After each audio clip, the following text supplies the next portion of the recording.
So I've been looking to adopt. Well, adopt is stupid. To get a dog or a cat that doesn't mind the car so much, but so it's probably more likely a dog would be better. But some kitties don't mind it, you know. I'm open to whatever to asking, but fucking get off there. Oh my god, I hate this. Says the battery's fucked up. Anyways, so I've been reading these ads on Craigslist, for example, and in the homeless shelter or the cat shelters, the Humane Society, the adoption fees. They're calling them adoption fees, but they're saying it's to reimburse them for the shots and everything else, so they can take that money and apply it to the next rescue, which I do understand. This is, the point of when you take from the shelter and they've given them their shots and stuff. I can understand them asking for repayment on that because they're going to apply it to the next rescue. But what I'm finding is so the Humane Society will just take them, for example. I haven't gotten too far into Spokane because I'm afraid to, but their adoption fees range from $300 to $750.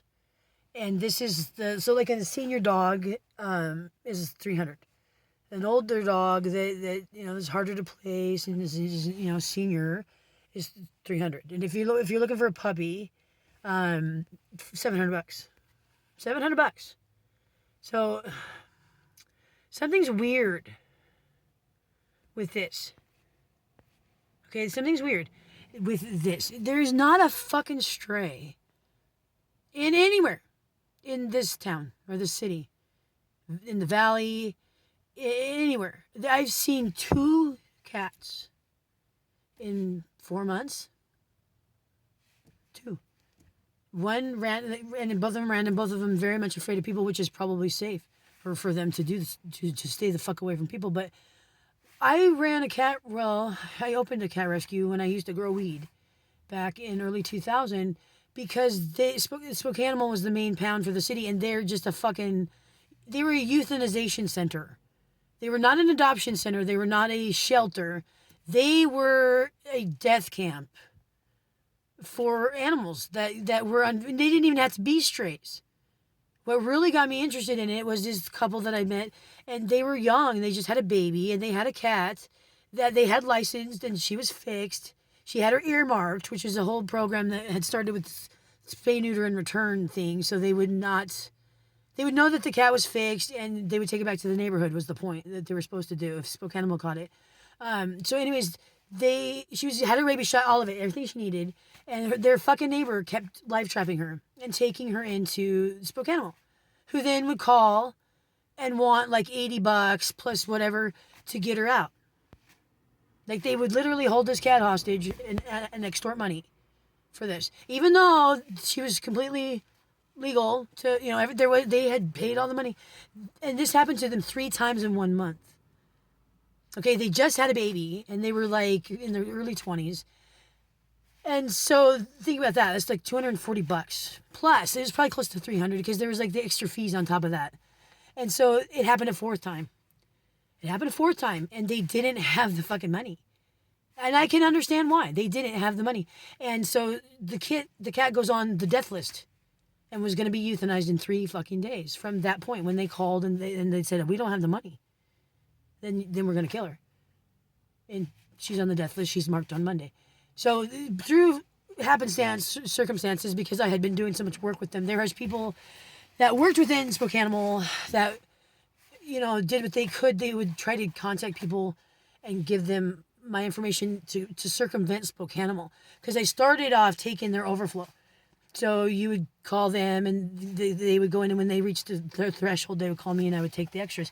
But it got to that point where it was just so fucked up that even people that worked there would give them my information, and I would take them outside of Spokane as a private foster.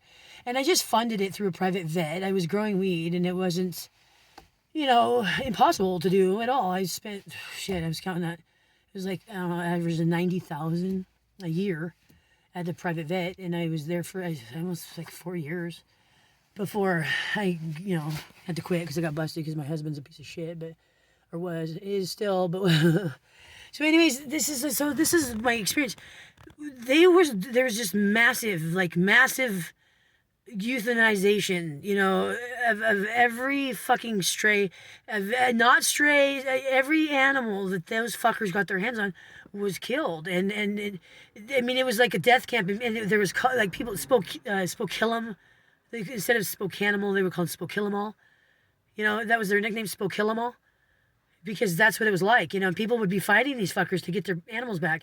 And if you had a pit bull or something like that, you're fucked, even if the dog didn't do anything, just because somebody complained, And it's like, I don't understand what the fuck is happening now. So we have this bizarre.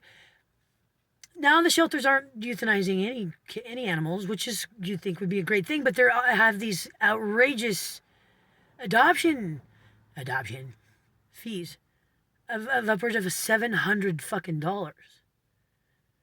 And I understand there's a certain income class that probably can afford this. However, where are all the animals? With a $700 average fee for a puppy, and the average median income in this town being around $45,000, where are all the animals that they're not having to euthanize any, and be able to hold on to them with these insane adoption fees? And for months, I've seen, this whatever dog, and it reaches a 2-month, and they do a special promotion for it, and it's all this really cool shit. But when you really get into it and you think about this, what the fuck is going on? That they're able to do that and hold these animals for so long with these outrageous fees like that, and it not be a problem with overflow. And you go around this whole fucking town, purposely looking and asking in neighborhoods, no one, not one fucking person I have asked, and I'm talking homeless people, and just people that live in houses, but a lot of homeless people who are walking the streets, they're camping. No one has seen a fucking stray dog. Ever. In at least 2-3 years. I haven't. And then again, just 2 cats. But again, very scared and coming out at, 3 a.m. Probably not seen normally. So I expanded my search, to out of just close, like to 150 miles radius. And this is everywhere. There's all these little shelters. Some of them, like, they're having some trouble with transportation because they are doing a lot of adoptions outside their county. So Clark County, I think, was the one I was looking at last. And an example too, like this breed specific. I love Dobermans. And I don't like purchasing purebred puppies because there's breed specific rescues, because so many animals get abused and are in bad situations. And Dobies are no exception. However, there is not a Doberman for adoption in the state of Washington. And there was one that came up at this Clark County, and the day she was posted, I put in an application. They emailed me by 8 o'clock the next morning. She'd already been adopted. California, hundreds and hundreds and hundreds and hundreds, just through the one rescue group that I was looking at their site. Hundreds of every kind of Dobie, every color, hundreds. But none in the entire state of fucking Washington. And the one that did come up was taken right away. What the fuck is going on? I mean, something's not adding up with this shit. So we have these cunt fucking owners that I'm starting to wonder what the fuck up to. These ads on Craigslist, and so they're asking what they're called rehoming fee. Okay, this is the new thing, is to ensure, and it's the same sentence. That's what's bugging me. It's like the same motherfucking person is writing all these different ads because they say pretty much the same thing. The only thing that varies is the amount. So it'll be like asking $100 rehoming fee to ensure this sweetie goes to a great home. Asking a $75 rehoming fee to ensure that this amazing pup goes to a great home. Asking a small rehoming fee to ensure that this dog goes to a great home. Some people, they want their fucking money back for the shots. They give you the sob story, right? COVID happened, and I have to move, and I gotta get rid of this dog, but I'm very picky, and I'm gonna make sure she goes to a good home. But you better have $100 too, because that's going to ensure that this sweetheart goes to a great home. So after like a couple of weeks of this, and I mean, I was reading the ads every fucking day, And it was this over and over and over. I'm going, who the fuck are these dumb fucks? Your life went to shit. Like hundreds of thousands, millions of other people's. And now you can't take care of your dog. And you think people should pay you for the privilege of taking on your dog who you no longer want. For whatever reason. And that's the thing. So this one woman got pissed off at me. Like, how dare I be such an asshole? And I'm like, I don't get that fucking at all. Because I thought she was wanting money for her dog. Turns out she didn't. And she found a good home by interviewing people. I go, bitch, you and I are on the same fucking side. And you're coming at me from a self-righteous, angry standpoint, and you and I are on the same fucking side. I go, that's really weird. And I said, I guess I just can say fuck off then, because there's obviously a deficiency on your part, because if you weren't interested in getting paid for your dog, then I don't even get what your fucking problem with me is. Because that's my problem. Is motherfuckers that, well, since I have to get rid of the dog, I want the shots money back, because I'm not going to get benefits. Because I have to get rid of the dog. And what's the truth is finding places to take pets is not that hard anymore. 15 years ago, it was damn near impossible, and it was a problem. Very few places would allow it at all, and if they did, there was usually a deposit. Now most places are encouraging it, and they have a non-refundable pet deposit, though. And so that's what it's boiling down to. I have to move, and I don't want to pay $350 non-refundable, because it's really not that big of a thing to be moving and taking your pet with you, as people are kind of trying to imply. It's not. I'm here too, you dumb motherfuckers. Like, I don't get it. But it's really not. So that's kind of what it's coming down to, is you don't want to pay the non-refundable pet fee. For whatever reason, it's not working out. And this is what I said. I said, through no fault of your own necessarily, that this is what's going on. However, it is your responsibility, because you were the one that brought the dog into your house. And for whatever reason, it's not working. No matter how good of a reason it is, it's your responsibility, because you brought that dog in and you were unable to do what was necessary to make it work out. And so now you're in this situation, and I get it. Things change. I get it. COVID changed things. I get it. Kids, different things. But again, you get into the details. How much research did you do into perhaps the breed, for example? That cute puppy in the parking lot was a border collie. Yeah, he's so awesome and fluffy. You got 3 boys, the ages 7 to 12. And then one of them gets bit in the ass, and oh my God, the dog bit. What do we do? Well, you know what? That's your fault, because that's a herding dog. That's what they do for their jobs. And when they see those boys running around, those are his flock, and he's protecting them and herding them, and he's going to bite him in the ass. That's what they do. It's not a vicious attack. It's not an assault. It's nothing nefarious at all. The dog looks at your children as his flock and is protecting them. And as they run, he's trying to tell them which direction to go, because this is the way it's safe. That's all that happened. But you don't give a fuck, and he just bit your kid, and blah, blah, blah. And again, whose fault is that really? Because you didn't know that about herding dogs, because you didn't bother looking. So again, there's reasons. I get it. Sometimes the click's not there. Sometimes the health issues. I've seen some people saying that too. This one woman, she didn't want a fucking rehoming fee, and somebody kept flagging her fucking shit. And she's like, quit flagging me. I need to find homes for these 2 cats. She'd found them. I think they were founds. And she's like, I can't take care of them. I need to find homes. And I don't want money for this, but I'm getting flagged for not asking for money. So I'm putting on here negotiable rehoming fee. Then, because she goes, and that's the reason she's getting flagged, is they're saying that she's offering pets for free, and that's somehow dangerous. And she's getting flagged as she's trying to legitimately find 2 kittens that she took in that were strays that someone else dumped, because she's not asking for money for them. And that's considered dangerous. Don't ever give your pet away for free. Well, I don't understand what the monetary value has to do with it at all. I can understand, don't just, everybody hand them over, but maybe talk to the people, get to know whoever. If you're fortunate enough to have the time, anyways. Because that's what these people are saying, I'm going to be very picky. Because this dog is just the perfect dog. So I'm going to take my time. I'm going to meet everybody. I'm not just going to give them over to just anybody. But again, on top of it, you better have that fucking money for me. Otherwise, you're going to the bottom of the pile, and that's it. $100. I mean, that's an average. And this one bitch up in Chuila, she had like 2 palm trees, and I think she kind of said that they were found, but they were like years apart. It was kind of weird. But she wanted 150 rehoming fee a piece. But if you took them both, then she would just take $200. What the fuck? I mean, I don't even understand. And then where are all the dogs?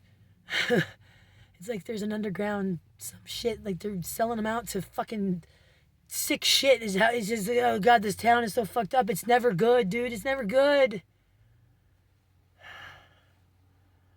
God damn it. What the fuck? Not one stray. Does anybody else think that's weird? Go to Coeur d'Alene. Go over to Coeur d'Alene. That's not the case. At least with cats. Truth be told, dogs are non-existent over there too. But they have plenty of cats. They don't have a shelter there, and the cats run around. And sometimes they get hit. It's really sad. But they don't have mice problems either. We have all kinds of rodent problems, in town. All kinds of rodent problems everywhere, because of this lack of animals. Where are all the dogs? Could you really kill off so many of them that you don't have any strays? And other states have abandoned pets, and we don't have them. Except for the selective small amount being held at these shelters, waiting for $700 adoption fees. Because there's not a lot. I mean, the shelter might hold the shelter. You say the Humane Society might hold, I would say maybe 30 to 50 max. Spoke Animal can't be much more than that, if not less. And then there's scraps and a smattering of fosters. So, on average, let's just say 50 on average, and then another 50 total in the whole city for fosters would be probably a fair guesstimate, because it's not very many people do that. So, 200 altogether, 200 dogs they can hold indefinitely till someone has, $300 to $700. And so they're not collecting more dogs. People aren't surrendering dogs on a daily basis, you know what I'm saying? If they're able to max out and hold that dog amount of dogs, but there's not a filtering. There's not new ones coming in as they euthanize the other ones. Like, it's just the same dogs that they're holding on to. They adopt them out. What the fuck's going on? Because it's like literally saying nobody's turning in their dogs because they have to move, or no one's surrendering their dogs, and there's no dog catchers catching any fucking dogs. And I know that's got to be the case, because, man, there ain't a fucking dog to be found in this entire town. City of Spokane Valley and Spokane, which is all merged into one mesh of fucking insanity, but close to 1 million people altogether. And there ain't a fucking stray dog. And only 2 cats that I've seen. I mean, there's probably a few more cats that are probably hidden, but I mean, seriously. You go over to Coeur d'Alene and, you see 10, in a 5-minute drive, especially in the spring. They're all over the place. Nobody seems to, get the cats out of here. And they're just left to be what they do. And lots of people feed them, and they're fed. And it's not a big rabies fest. There's really no problems. Especially because they don't have mice problems over there at all. I mean, none. Spiders, yeah, but no mice. So what the fuck is going on? I need an answer. Does anybody else notice this? Does anybody have any idea? Or even just something I'm missing as to what the fuck would be the case to make it to where they can hold on to these dogs, like I said, indefinitely with these astronomical fucking adoption fees. And it not be a filter through process, another cycle, first in, first out kind of a thing. Even at a slowed down pace compared to what the fucking, like I said, euthanization centers was what this was. And this was like, I want to say early 2000s. I haven't had a lot to do with them since then. I think 2006. So it's been that long, but that's what it was like then. And when Spokanimal opened up, they got their funding as a no-kill shelter. They were getting a portion of the automobile taxes, like for the tabs. I don't know exactly how that worked out, but that's where they got the majority of their funding. And so when they went flat rate, because Washington used to have a fucking insane tab thing going too. based on the cost of the car, and like you could pay 700, $800 for a year. It's just retarded. Then they kind of did a flat thing, but then they added all this other shit on there. This one guy pushed it through. It was a big political deal. $35 flat fee for everything, which, okay, that's fair. And then they added a bunch of fees. So you still run about $80, but it still was way better. And then that's what they used as a reason to get pissed about it, was Will's Polk Animal's not gonna have any money now. Because that's where they were getting their funding. But they get donations and shit like that. But again, like I said, Spoke Kill 'em all was what they were called. I still have a bad taste in my mouth when I think about them, because they've got to be the same. I know what I was dealing with. That cat ISIS that those kids had, like I said, they were 3 days, man. You can't pay your $80. We're going to kill that motherfucking cat. And they were hysterical. Those people felt so bad, and they did not have the money. They did not have the money. And they didn't want to take her back to the neighborhood because they kept fucking doing that. They didn't know what to do, and they were going to have to let her die. But fortunately, again, I had people working inside, and they got a hold of them, and they got a hold of me, and I was able to bail her out. And I did place her, actually. She got placed in Richville. But I don't know, man. This kind of got me tripped out. And this lady getting all pissed off at me about this whole thing, and then to find out that she didn't want paid for her dogs. She wanted them to go to a good home, and how she interviewed the people. And I was just going, like, bitch, we're on the same side of this argument. I'm like going, I don't even get what the fuck, it was weird. But it just got me to thinking about it. And that fucking repeated statement, rehoming to ensure that this sweetheart goes to a great home. Like, it's like the same motherfucker. And they're asking for rehoming fees as a private deal. Something's up. Fuck.